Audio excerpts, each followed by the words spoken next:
ಮನೆಯ ಬಾಗಿಲು ಪೂರ್ವ ಅಥವಾ ಉತ್ತರ ದಿಕ್ಕಿಗಿದ್ರೆ ಒಳ್ಳೆಯದು. ದಕ್ಷಿಣ ದಿಕ್ಕಿಗೆ ಬರಬಾರ್ದು ಅಂತ ಹೇಳ್ತಾರೆ.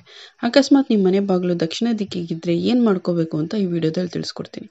ಅದಕ್ಕೂ ಮುಂಚೆ ಯಾರು ನನ್ನ ಚಾನಲ್ ಸಬ್ಸ್ಕ್ರೈಬ್ ಮಾಡದೆ ನೋಡ್ತಾ ಇದ್ರೆ ಅವರು ಸಬ್ಸ್ಕ್ರೈಬ್ ಮಾಡ್ಕೊಳ್ಳಿ, ಹಾಗೆ ವಿಡಿಯೋಗೆ ಒಂದು ಲೈಕ್ ಮಾಡಿ. ಬನ್ನಿ ನೋಡೋಣ. ಮನೆಯ ಬಾಗಿಲು ದಕ್ಷಿಣ ದಿಕ್ಕಿಗೆ ಇದ್ರೆ ಅಂದರೆ ಮೇನ್ ಡೋರ್ ದಕ್ಷಿಣ ದಿಕ್ಕಿಗೆ ಇದ್ರೆ ವಾಸ್ತು ಪ್ರಕಾರ ಒಳ್ಳೆಯದಲ್ಲ ಅಂತ ಹೇಳ್ತಾರೆ. ಯಾಕೆ ಅಂದರೆ ಆ ಮನೆಯಲ್ಲಿ ಸಮಸ್ಯೆಗಳು ಜಾಸ್ತಿ ಆಗುತ್ತೆ ಮತ್ತು ಇದು ನಕಾರಾತ್ಮಕತೆ ಇರುವಂಥ ಜಾಗ ಆಗಿರುತ್ತೆ. ನಕಾರಾತ್ಮಕತೆ ಜಾಸ್ತಿ ಇರುತ್ತೆ.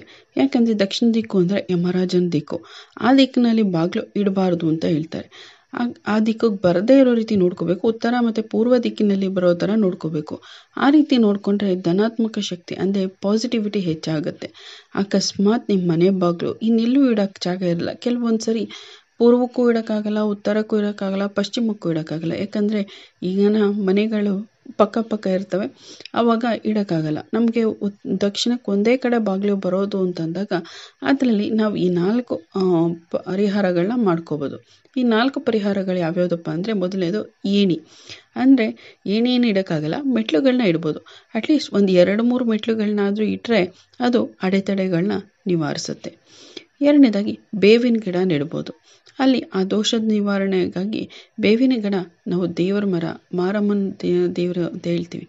ಹಾಗಾಗಿ ಆ ಬೇವಿನ ಗಿಡನ ಇಡೋದ್ರಿಂದ ಕೂಡ ಪ್ರಯೋಜನ ಆಗುತ್ತೆ. ನೆಕ್ಸ್ಟ್ ಮೂರನೇದಾಗಿ ಕನ್ನಡಿಯನ್ನು ಇರಿಸ್ಬೋದು. ಮನೆಯ ದಕ್ಷಿಣ ದಿಕ್ಕಿಗೆ ಕನ್ನಡಿಯನ್ನು ಇಡೋದು ಕೂಡ ತುಂಬ ಒಳ್ಳೆಯದು.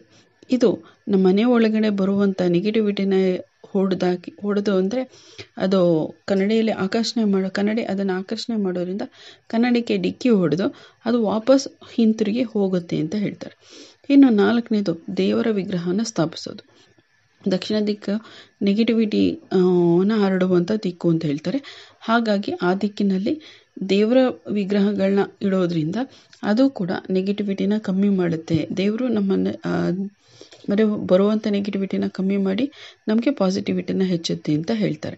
ಈ ವಿಡಿಯೋ ಇಷ್ಟ ಆಗಿದೆ ಅಂತ ಭಾವಿಸ್ತೀನಿ. ಇಷ್ಟ ಆಗಿದ್ರೆ ಲೈಕ್ ಮಾಡಿ, ಹಾಗೆ ನನ್ನ ಚಾನಲ್ ಇನ್ಯಾರು ಸಬ್ಸ್ಕ್ರೈಬ್ ಮಾಡದೆ ನೋಡ್ತಿದ್ದೆ ಅವರು ಸಬ್ಸ್ಕ್ರೈಬ್ ಮಾಡ್ಕೊಳ್ಳಿ.